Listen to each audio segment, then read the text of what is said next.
Good morning, everybody. Welcome to the Monday start of the week show. That's not what I call it, but it's what it is. We're going to have a good day today. So let me see if I can get everything figured in right. So welcome to the Break the Cycle with DSD. I'm your host, Duane, and this is the show that helps you try to get out of the mess of a toxic situation, toxic divorce, toxic relationship, especially when you have kids involved. I am in a situation where, much like you guys, where I went through that and developed some tips and techniques that I use to help me, that I share with you to help you get your life back, minimize the damage, try to break free from a toxic person.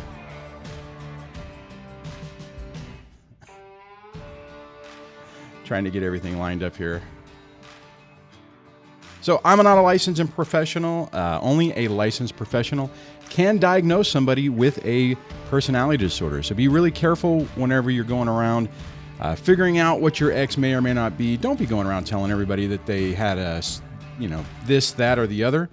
Leave that to the professionals. Of course, learn the techniques. Learn the behavioral patterns, and then learn the techniques on how to appropriately deal with them to minimize your the conflict. If you want to get a text notification of whenever the show starts, you can do that by texting DSDLIVE to 844-598-0012. That's 844-598-0012, and you will get a morning notification whenever the show goes live. That actually did work this morning. Speaking of phone lines, if you want to participate in today's show, you can do that by dialing 1-424-373-5483 or 1-424-DSD-LIVE. There's also a web interface for those folks who are outside of the United States. So just you can look in the link or look in the description and the show notes to find the link for that. And that way you don't have to pay those crazy international calling stuff. So if you're new to the channel and you haven't done so, please consider subscribing and ringing the bell notification so YouTube will let you know when we have a show going on. And let's just jump into it. Let me move some things around. You might be noticing that it looks like I got my camera a little bit messed up. So let me fix this real quick, or try to. There we go. Maybe that'll be better. I'm still trying to get things set up and organized. I don't need that. And so, I'm trying to find a sweet spot for all the windows so that I can manage what's going on. The other thing I wanted to mention is this, depending, I feel I might be getting a little bit under the weather, so we're going to see how this show goes. But depending on how today goes, right now I have scheduled tomorrow a episode with, let me click the right button here, with Leslee Powers. Will be coming back, and we're going to be having part 2 of our discussion of the Amber Heard and Johnny Depp situation. And tomorrow's episode, we're going to focus on Amber Heard's blame shifting. Leslie has a bunch of key points that she wanted to talk about, plus some examples, I guess, that happened. There's a recent court ruling that happened last week. So tune in for that. That'll be tomorrow at 6, and then on 6 a.m. Pacific. Then on, on Thursday, I'll have, I forgot his name right off the top of my head. I have a TikTok attorney from Utah, Marco Brown. That's it. Marco Brown is going to be joining us to discuss his advice on when you're divorcing someone you strongly suspect of being a narcissistic person that's probably undiagnosed. I've seen a couple of his videos. So Debbie actually found them on TikTok, shared them with me, and finally, after weeks of trying to coordinate, I was able to connect with Mr. Brown, and we will have that conversation on Thursday. So I'm really looking forward to that. So on that, if you have any specific questions for either Leslie or for Marco, put them in the comments of this video. Don't do it in the live stream, because if you're here live, if you put it there, then it's really hard for me to find them. So just if you put them in the comments, then I can search them. Otherwise, I don't, unless anybody knows how to easily see what's in a live stream chat, because I don't. So I haven't been able to do very well at that. So I'm kind of looking forward to that. iTumbler says, good old Marco Brown. Does that mean hey, iTumblers, do you know of that particular person? I'd be curious to see if you do. I wonder if I can, let me try this. Let me see if I can find him. Marco Brown, attorney. Let's see if that pops up. Well, I do know that this guy, this is him. I wonder if I can make that bigger. So that is the person. And he's really active on TikTok. It's probably one of the few TikTok-y things that I can watch. But lots of good information. He puts out a lot of interesting content, so I think it'll be a good discussion. I did have a topic for today. Oh, wait a minute. Hold on a second. I see somebody. Why is this not?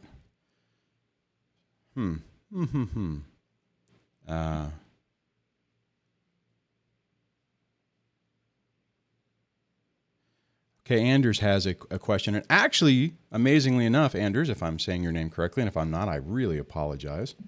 Hold on. I got to turn off my notifications and tell it not to install the new OS update. God, wouldn't that be? How many people on Windows have had that happen at work or something? You're working on an important project. You got a deadline.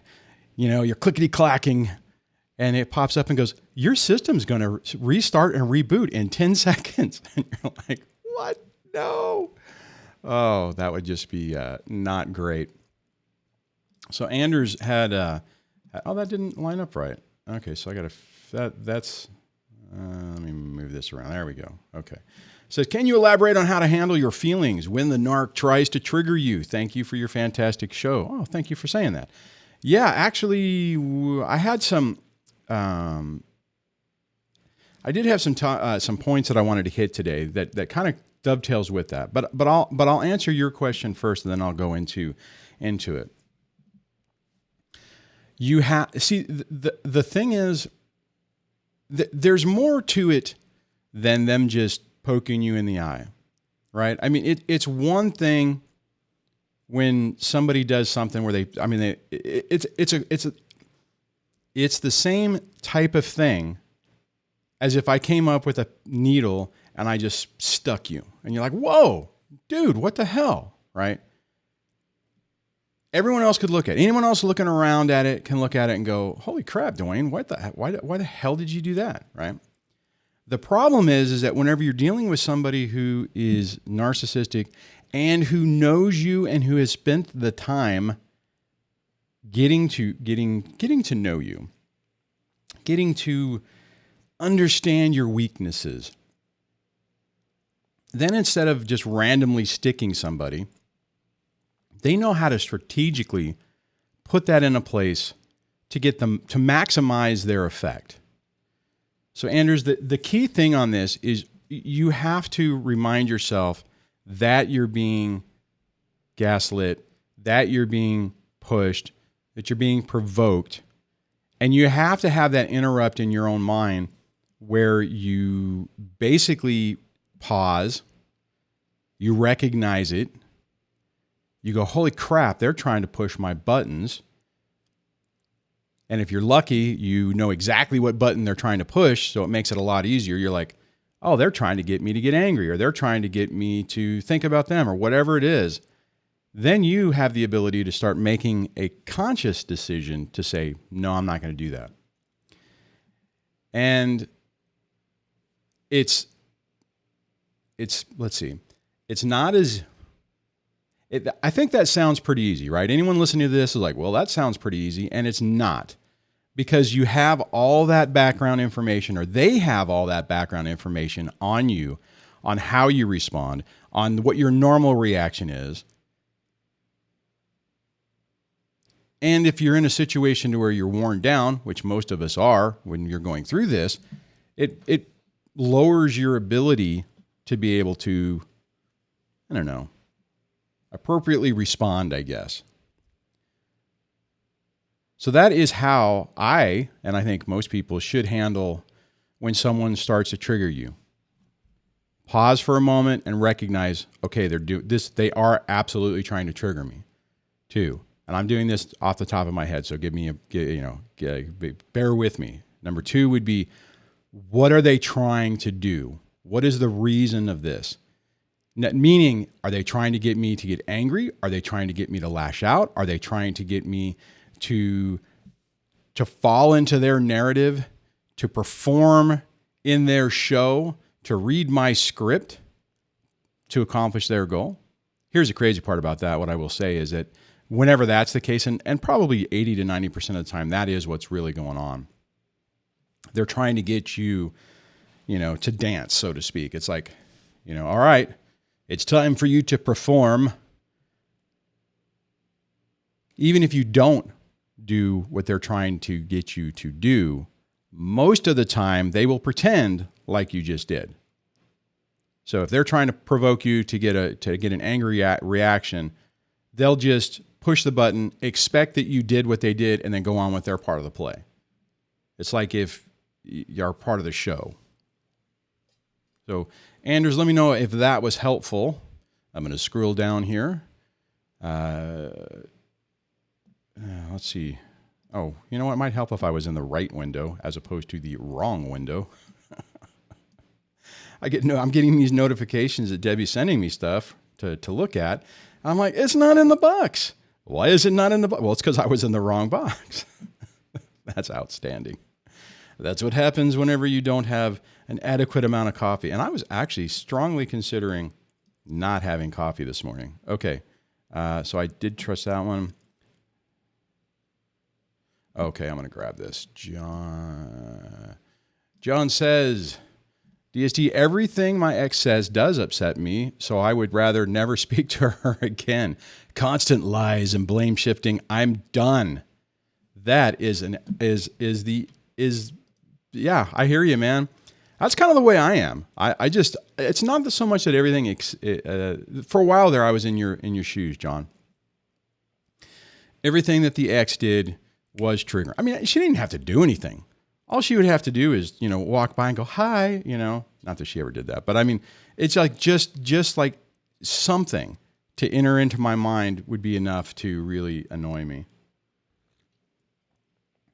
And then I just got to the point where I'm like, you know what? I don't want anything to do with you. I don't want to be around you. I don't want to subject myself to it.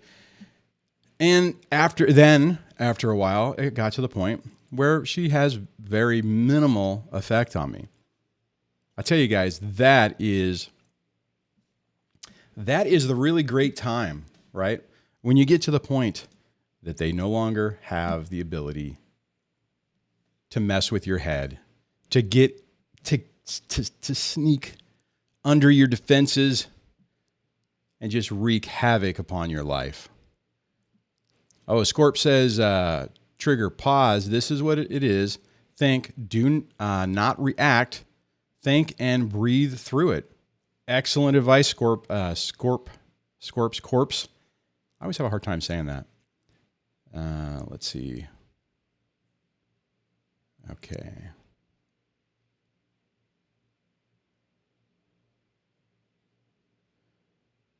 Oh, I missed. Oh, what did I Tumblr?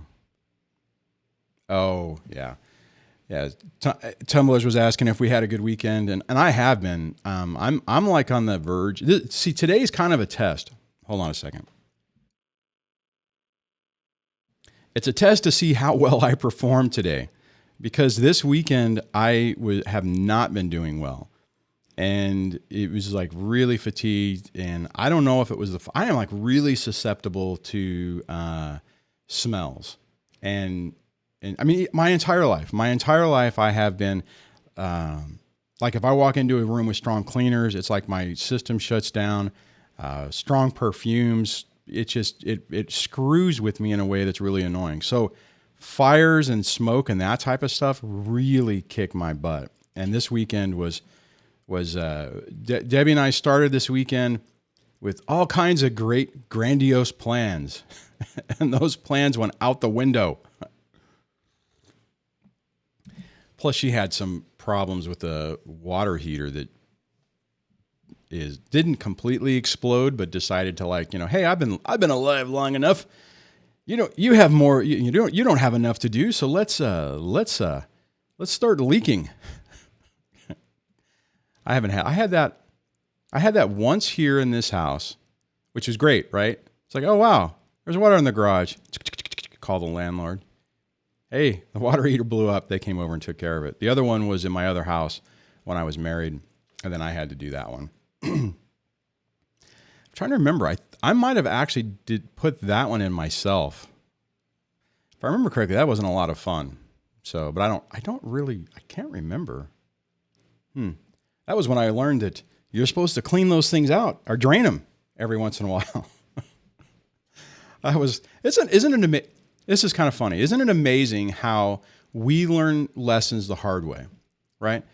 Yeah, it's like nobody tells you a lot of things in life.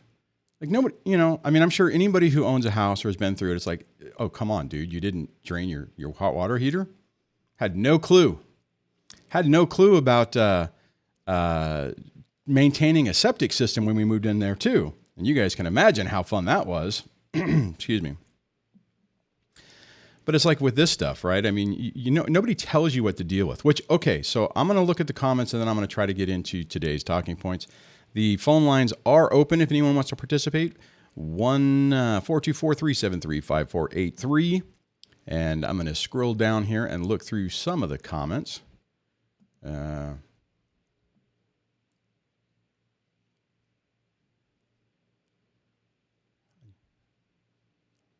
Oh, I'm going to grab this. I just want to, oh my God, how do I say that? Makana. I just joined, so welcome to the show. I'm not wanting to comment as me, so I created a special account to do so. Thank you for saying that. I need to add that back into my normal morning rotation. Guys, be careful whenever you're worried about everything getting tied back to you. So make sure that if you're commenting on videos like mine in the comments or even in the live streams, because sometimes, right now there's no picture, but sometimes the name pops up, an avatar pops up, and then you have it baked in and it's really hard for me to pull out.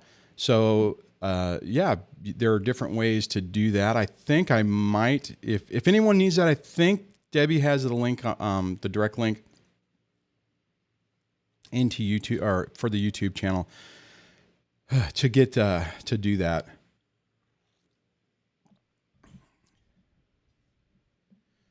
So, all right, let me keep scrolling.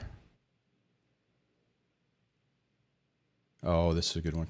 Shell of a Crab says, DSD, constantly trying to attain perfection when around our kids is exhausting. And then when the inevitable minor slip up happens, spiraling into catastrophic thinking.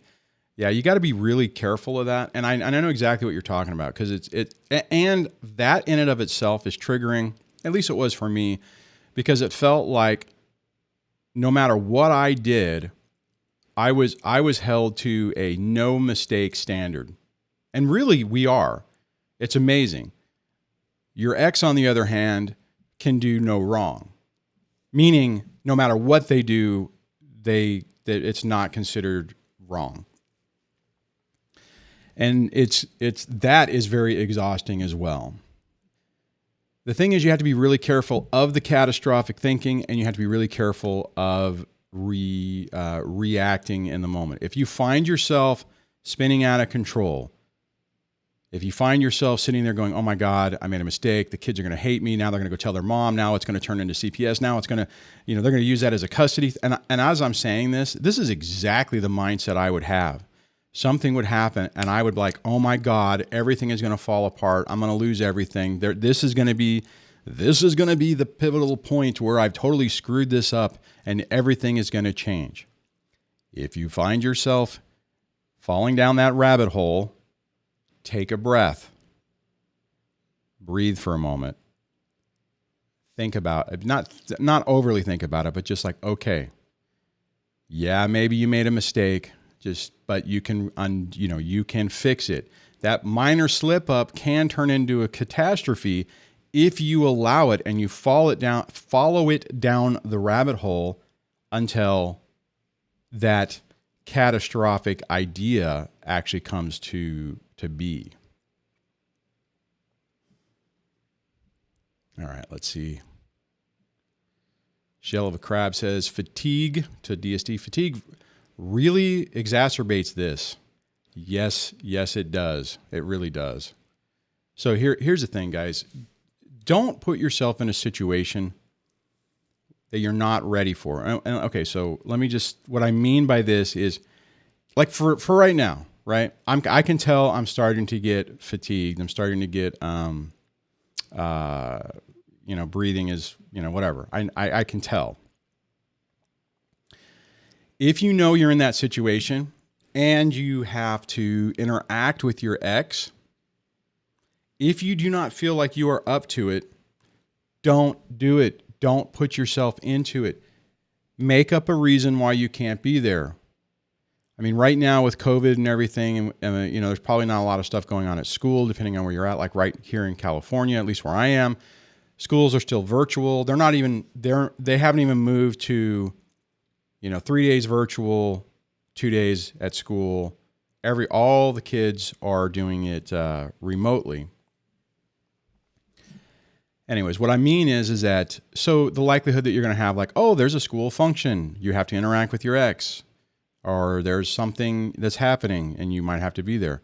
Right now, you shouldn't have to. But if that wasn't the case, or if you're in an area, like for instance, let's say I was not in the Jedi Master skill level that I am now.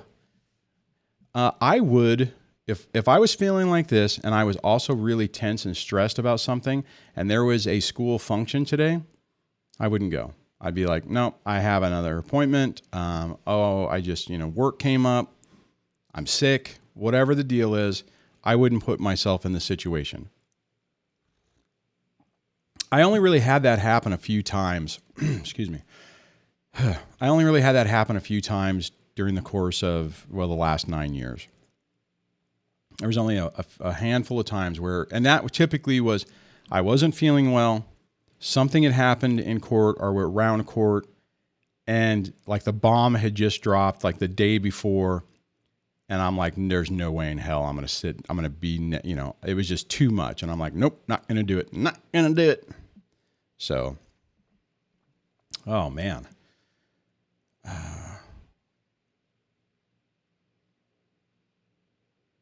Yeah, just back to the water heater thing. John says, water heaters are a pain. Better to replace them before they explode. Yeah, you know what's really weird about that? Here's the other thing. I'm going to try to tie this back into our situation. As soon as so last weekend, so Friday was Debbie's birthday. So we did that here. And then Sunday, when the kids went back to their mom, we headed out over to the beach. And I think it was probably Friday we were up there, and Debbie's like, "Hey, there's some water in the garage." And we looked at it, and I'm like, "Yeah," and it's complicated because there's a lot of stuff in there. But I didn't, she's like, she was thinking, "Oh, it's the not hot water heater, it's the swamp cooler where she's at. It's typically cooler than down here in the desert, but." And I was like, "Oh, okay." So I got vapor locked on it being that. And then, so we did our thing, and then it was like, "Oh, there's still water there." And I'm like, "Whoa, there shouldn't still be, if you shut it off, it should have dried out." And then when she said it was a hot water heater, I'm like, "Oh my God, why didn't I even think about that?" I mean, that should have been the first freaking thing I thought about. I didn't even think about it. Okay. My point is, and this is a distraction thing that a talk, okay. This is going to be, follow me here on this segue. I'll say this, a distraction technique that a toxic narcissistic person will do will be to try to change your thinking to where you're thinking about the wrong thing, right? You may like, okay, this is my troubleshooting thing, but if they can insert themselves into it and basically dysregulate you to where you're not thinking correctly, like you get into that catastrophic thinking, it's easy for you to lose sight of what you're really trying to focus on, or what the real problem probably is, and go down the wrong path. This is a very long-winded way for me to try to say, look, if you find yourself into that and you ultimately go, oh crap, you know, I should have been doing this or thinking about things this way instead of this way, just go easy on yourself, right? You know, there's a lot of things going on in life. There's a lot of things going on in our situations. And sitting there and beating yourself up over something or beating yourself up over getting tricked is counterproductive. Don't do it to yourself. Sorry about that. Okay, so I'm going to look down more. Ed, the comments. Oh, man. Oh, if you guys want to get a hold of me or flag my attention, make sure you just do at DSD. It'll highlight it. And if you could just put Q, like for question, colon, or Q dash, so that I know it's directed at me, that would be very helpful. Oh, the other thing is if you like what's going on with this channel, I didn't say this earlier, but consider becoming a channel member. The membership keeps growing. I'm almost to the point where I'm going to start trying to do some special things for the member group. But the reason I haven't before is because when it was smaller, it was really hard to corral everybody to sign to be able to do something at a particular time. Oh, geez. All right. Let's see. I'm scrolling down yet again.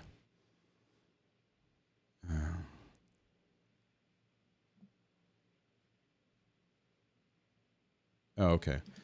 Makana says, I have a neural disability and can't perform certain tasks without support, and he uses this to prove I'm negligent and how to approach things right now. So here's the thing. They are going to try to. This is actually a really good example of how they use our vulnerabilities and what they know about us against us, right? If you have an issue like a neuro disability that does affect your life, and they know that it's you're concerned about it. It's like they know how to dive right in and laser like focus on those issues. I keep wanting to add another K in there. I'll just call you Mech. Hopefully that's not rude. If it is, I apologize. But sometimes I have a problem with names. It screws my head up. Make sure that you can actually take care of the kids. And what I mean is, I don't mean that, you have to do everything, but it's like, can you provide them love and attention? Can you make sure that they're safe? And that doesn't mean like let's say, I'm trying to think of an example. Like my son has a physical disability, so he can't really pick things up. That doesn't mean that, oh my God, he couldn't be a good parent because he can't do that. Now, would a narcissistic person try to use that against him? Yes. Just make sure you're demonstrating with your own actions that you are a good, attentive parent. Negligent. Now, your ex, any one of us as ex is going to try to turn around and say that we're negligent in whatever way in their narrative to try to paint their side of the story, paint the picture that they're trying to put out there. So, if you have an attorney, check with one just to make sure that they're not saying, "Oh, that's a problem."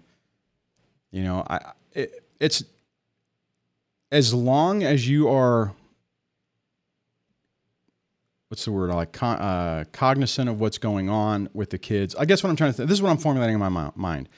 If you had a drug problem or something like that, to where you were completely checked out and the kids had no adult supervision, that's a problem.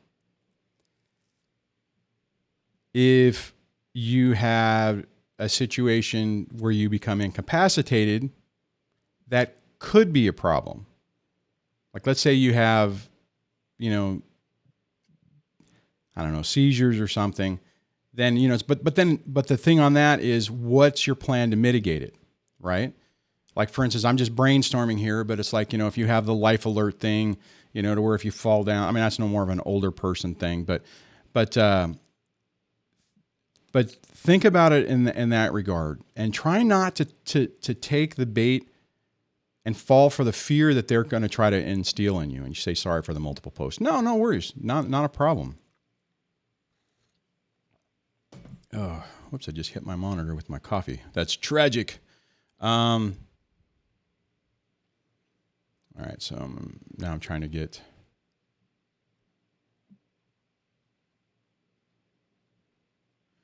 Let's see.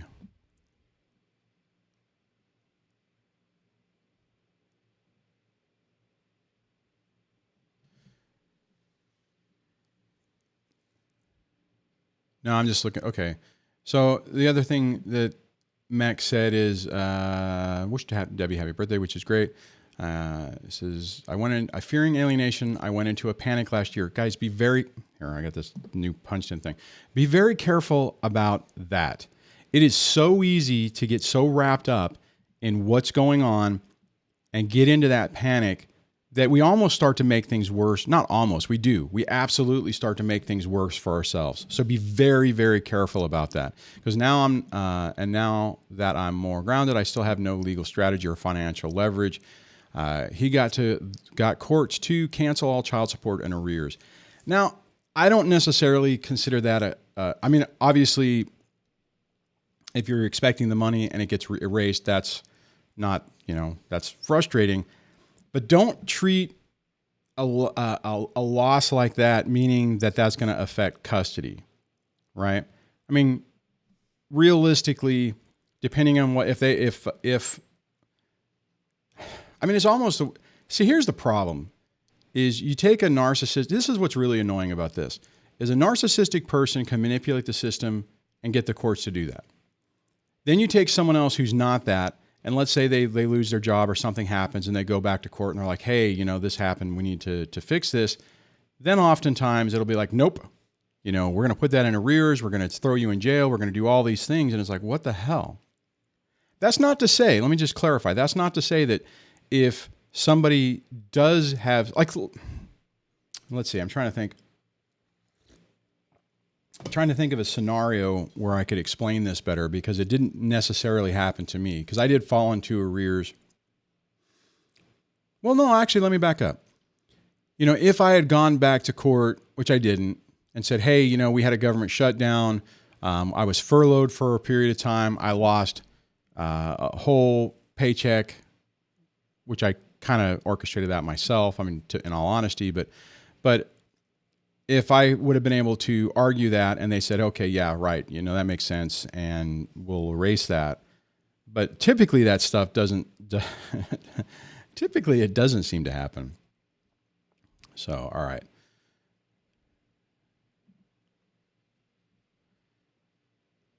Okay. Let's see. I'm just scrolling down. I saw something that Merge said. I wanted to grab that. But I haven't got there yet. I've fallen behind in the man, this show's going by fast.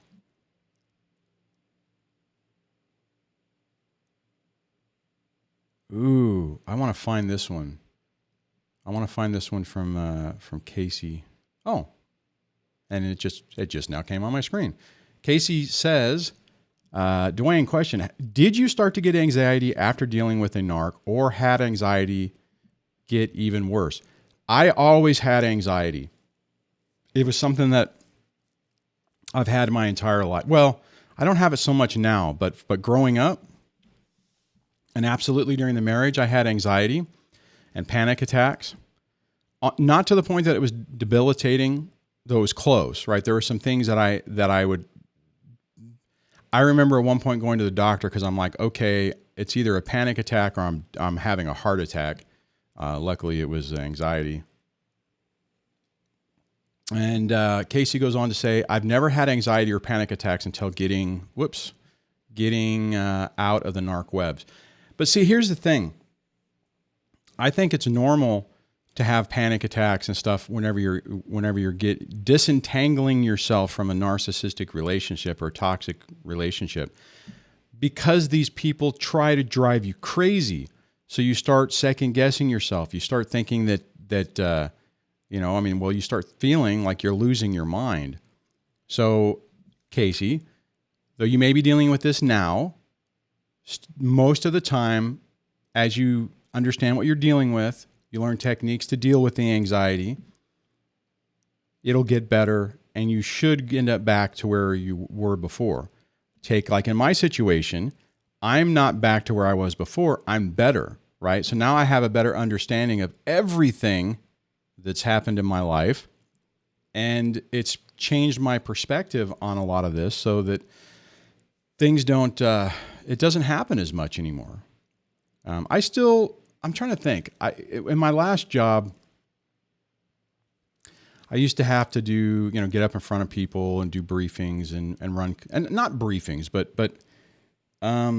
like a large assembly. Like let's say if you work at a company and they have an all hands meeting and you have, the entire crew there, and the main guy is giving, providing, easy for me to say, information. That used to freak me the hell out. So, and it would really stress me out. Fortunately, being forced to do it, for me, what it was is that I was able to prove to myself that the fear or the anxiety of what I thought was going to happen didn't happen.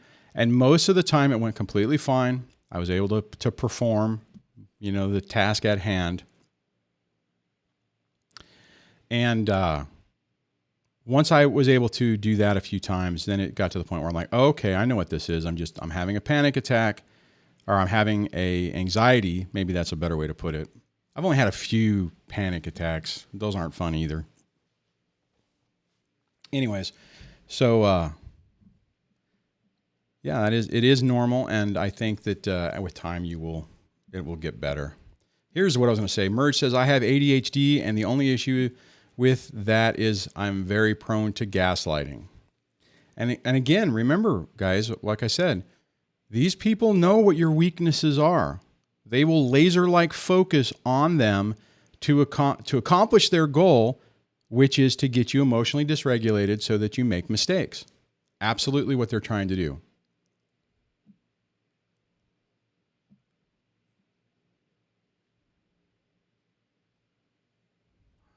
Oh.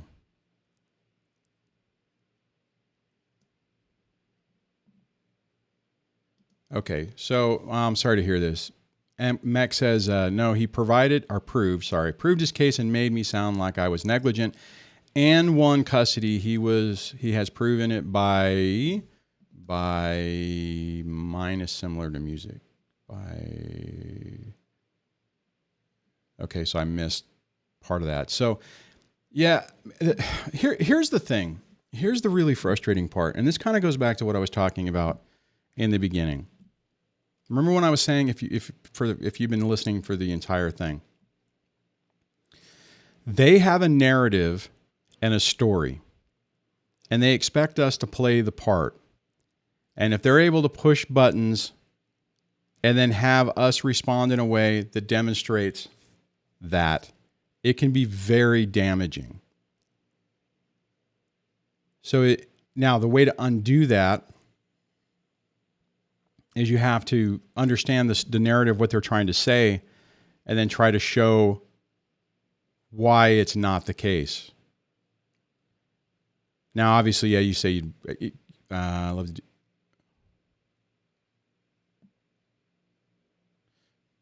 Yeah, Mech is saying, yeah, if you want to do a coaching call, mention that.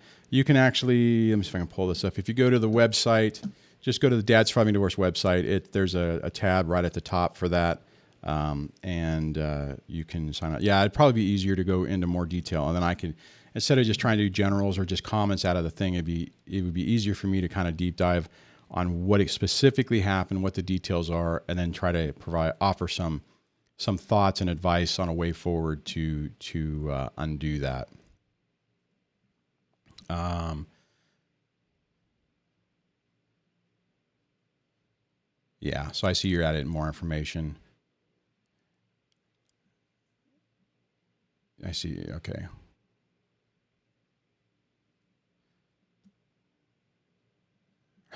Hold on, I'm trying to cycle through this real quick. Yeah. So Mac, let's book a coaching call and we can deep dive on that. Don't want to turn this into a commercial for my coaching services, but I think that one would be helpful. Here's the thing I want to say. I mean, so anyone who's looking at the chat, every once in a while things happen to where we lose ground or we lose. It may not be what we want or what it's fair, but sometimes it is what it is. Now, there's multiple iterations of this. One is, you had all the time, and then it comes to, it's let's say, well, I'm going to just run through this. You start out and you have the kids 100% of the time, or most of the time, 80, 90, 10, right? Whatever. Then maybe it goes to 50-50. And that's a big adjustment, right? I mean, if you had them all the time and now you only have them for part of the time, that's tough. I mean, I would say in some ways before, when I was with, when I was married and in the house, I effectively had the kids, I had access to them every day. Saw them every day. Saw them in the morning, saw them in the evening, all the weekends. And I don't think people think about that, right? People don't think about that typically in the stereotypical situation, a man is there and then boom, you're completely erased. I know that's not necessarily what I'm talking about with I don't think what we're talking about with Mech, but. And then so if you go from that to less time to let's say 50-50, well, you still have the time, right? So you can still develop the relationships. And then let's say it gets to the point to where you're every other weekend, and that's really frustrating, but you still have time, right? You still have a connection, albeit not as much time. So the effectiveness you're going to have to be as a parent is significantly reduced, but you're still there, right? You're still able to show up and be a part of your children's lives. Then you have the next phase, which is kind of sounds like what Mech has, to where you only have a few days a month. So it's even less time than every other weekend. You still, as long as you have time, you can be working on the relationship with your kids. Now, it's critically important that you're very effective in the time you have, right? And it's obvious. The more time you have, the more time that you can make mistakes and undo it, because you have that more reoccurring contact.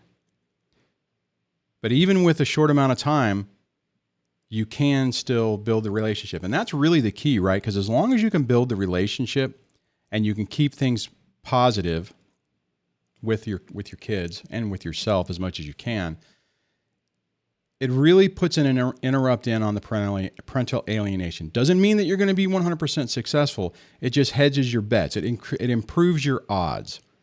It's like, hey, you can take a test. You can go and take the DMV test tomorrow, and you might do okay. Or you could study for it, and there's a good chance that you're going to do a little bit better. That's kind of what I'm talking about. It's like how do you maximize your success? And then you have people, and we have a few of them. I don't know if we have any of them here today. Well, with 86 people, we probably do. Where the alienation has taken place, or you're basically effectively don't get to see your kids at all. Typically, this happens at the beginning of this process. And, then normally you're able to undo that. But some people go to court, they go through the whole thing, and they've made a mistake, and that, and they blow it, and the system fails them. And then in that situation, you try to get yourself as healthy as possible to where you can leave the door open, figuratively, so that whenever the kids show an interest or want to participate with you or whatever, that you're there. Because then you have to make sure that the interactions you have with them are very, I don't want to say planned. Plan is not the right word, but very effective. We'll say it that way. Because then you have very limited time, and you want to make sure that your actions don't go back into what the narrative of what the ex is trying to say. Oh, geez, sorry about that. Big Tech says the warrior's greatest goal is peace. That is, it's very, very, very true. You have to.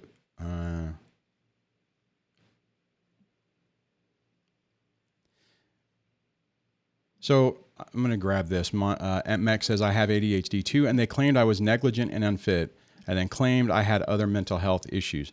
So this is the short version of this is, I would say, how do you get your ADHD under control, right?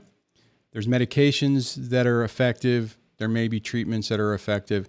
If you can demonstrate that, okay, I mean, because they've already won that argument, right? And the sad part is, somebody with ADHD, it's easy. It would be easier for a toxic, I was going to say, not malignant, but crap, I can't think of the word. Evil. I'll just say evil. That's what I'm trying to say. Person to push your buttons to get you to respond in a way that makes you look like you're unhinged, you're not fully there, and ultimately negligent and unfit. Because think about it. One of two things happened in that situation. Either the whole system is corrupt, which is possible, or they were able to think about it. You go to court and you don't have 9,000 pages to make your case. You really have a couple of pages, and they're going to be taking the responses and reactions of everybody. And if you performed in such a way, or performed isn't the right word, if you appeared in such a way that it was easy for, let's say, the judge to look at it and go, yep, I see everything that they're saying right in that person. That's so sad. And this is what I'm doing. And that's probably why, that's easy how it gets into that situation. So let me back up. What I meant is to roll this back in. Oof. What you have to do now. Okay. Let me say it this way. The fact, quote unquote, right now is that you have been deemed unfit and negligent. Okay. You don't agree with it? Let's say all of us here don't agree with it. Problem is that the court said they agree with it. The next case on this is one, did they tell you or ask you to do something to deal with this? And did you do it? Right? Oftentimes, it's like, you need to get counseling, you need anger management courses. I'm talking about like for like in my situation, which they didn't say I need anger management courses, but just follow me here. Sometimes in a situation, they'll say, hey, you need to do these things to demonstrate that you're not unfit and you're not negligent. If that's the case, then you have to jump through the flaming hoops to do that. And then basically if they gave you a laundry list of stuff to do to prove that you're fit, then start working through that process. If that's not the case, then Mech, I would get with your attorney if you have one, find out what the appropriate legal remedies you have, and more than likely it's going to be that you would have to come in and say, hey, look, I've been, for the last 6 months, the last year, whatever the time frame is, these are the things I have done to correct this issue, and I now am ready to have more time, and I want more time. And you would have to slowly just eke through that process to make those changes, I guess is the word I'm trying to say. All right. Am I falling behind on the comments? I think I am. I apologize for that. Oh, man. I tumblers. If you want to get free advice from an attorney, call them and act like you're about to retain and tell them your situation. Ask the questions and then ghost them. Actually, I think most places you can either get a free like 1 hour consult, or they might charge you $100 or something. Take advantage of that. You know, I mean, even if you're going to represent yourself, it's good to have a better understanding of what you're let me back that up. It's good to have an understanding of what you're dealing with in your specific area.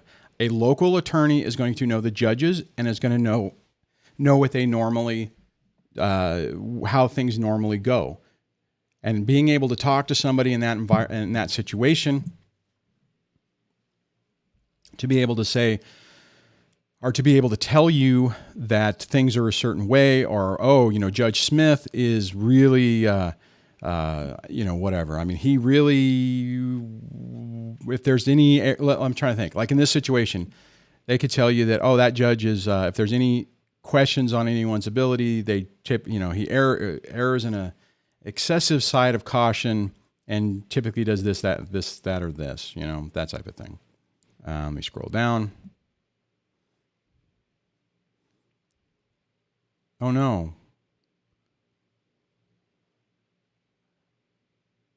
Okay, so I missed, all right, let me see if I can.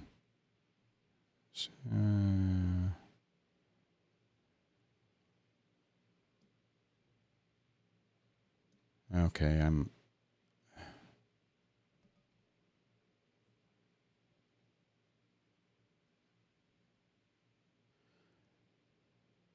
okay, Scorps. I missed a lot of what you were saying. I apologize for that. So just trying to catch up on that. It's tough when I miss part of the conversation. I don't really know everything that's going on.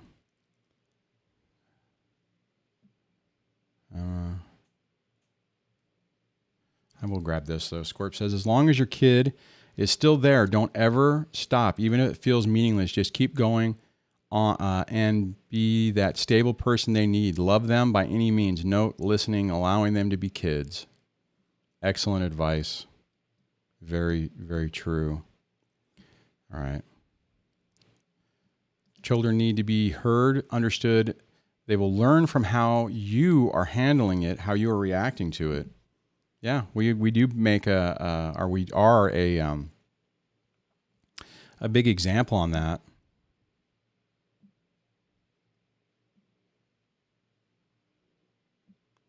Okay, let's see.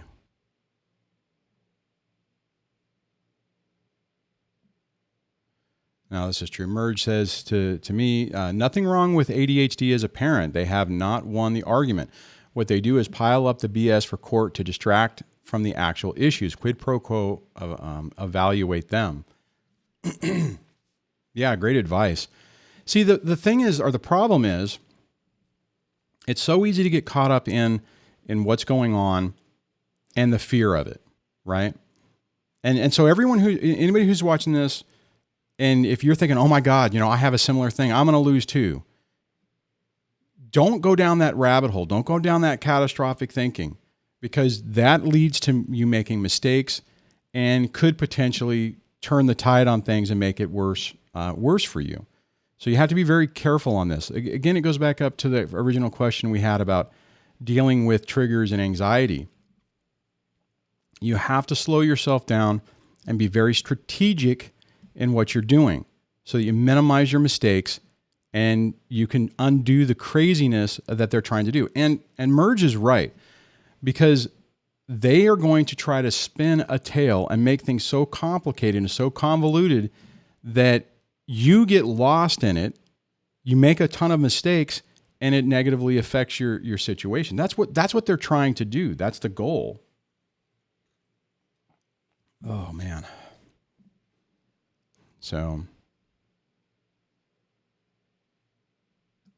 all right. God, we only got like 5 minutes left. That's crazy. Time is flying by. Hey, at least I made it. I'm making it through it. I was a little worried about the halfway point. I'm like, oh my God, I'm starting to run out of steam. All right. Oh, I like this. It's to Mech. 88 people are of the best in people in the world. Don't buy that BS. Use your ADHD advantages. There are many. Yeah.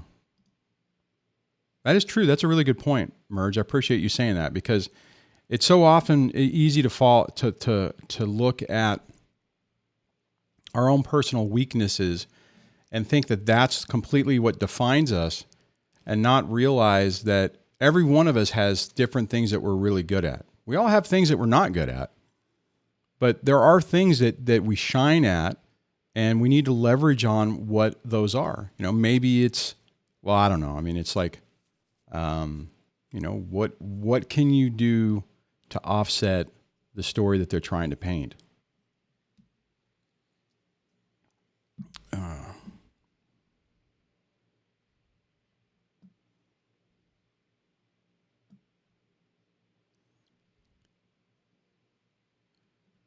Okay. All right.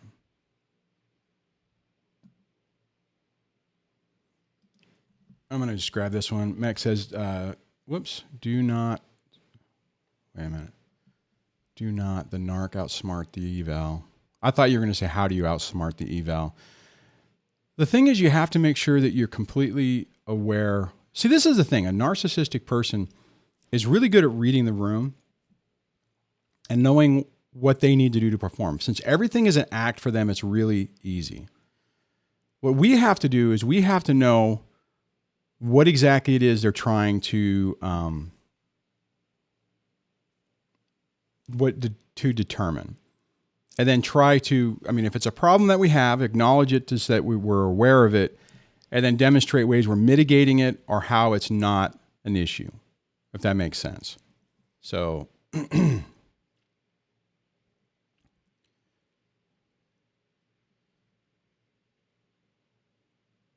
I want to grab this. Mech says that, yes, after the summer, I realized my kids will never stop loving me. See, here's the other thing. Even if alienation is going on, kids want to love both parents. They may be under the spell of the toxic ex. They may be falling for the lies and stuff. That does happen. But if we're able to give them an environment where they feel that we're available and loving to them, most of the time you can undo a lot of this. Because fundamentally, they don't want to hate you. They might have to in the beginning. They might have to because, you know, so often the other parent makes them feel like if they give you too much attention, then they get punished for it. That's why it's really important. Even if you have a short amount of time, even if you only see your kids 2 days a month, hopefully it's, you know, but you have some uninterrupted alone time with them. If that is good and they're not trying to burn your house to the ground, you're doing okay. You know, lather, rinse, and repeat that to minimize, to stop the alienation and not have it get any worse. Oh, iTumbler says, Duane, what you fear, my phone line thing almost hung up on, well, I guess it doesn't matter. What you fear is what you attract. That is so true. Okay. So we are coming up on the end. So I just want to say this. If you guys missed the beginning, tomorrow, Leslee will be here. We will be doing a collab talking about Amber Heard and her blame shifting tactics. So please set your marker or whatever for that tomorrow. That should be a crazy show. Should be a good discussion. Thursday, I have Marco Brown coming on, unless something changes, but to talk about, he's an attorney who's going to be talking about how to deal with a narcissistic ex. And on that, guys, thanks for hanging out with me on this Monday. I hope that you have a great rest of your day. The thing I want to just say is thank you so much for all the channel members and all their support. It really means a lot, and it helps keep the lights going. On that, take care of yourself, don't beat yourself up, and I'll see you here tomorrow.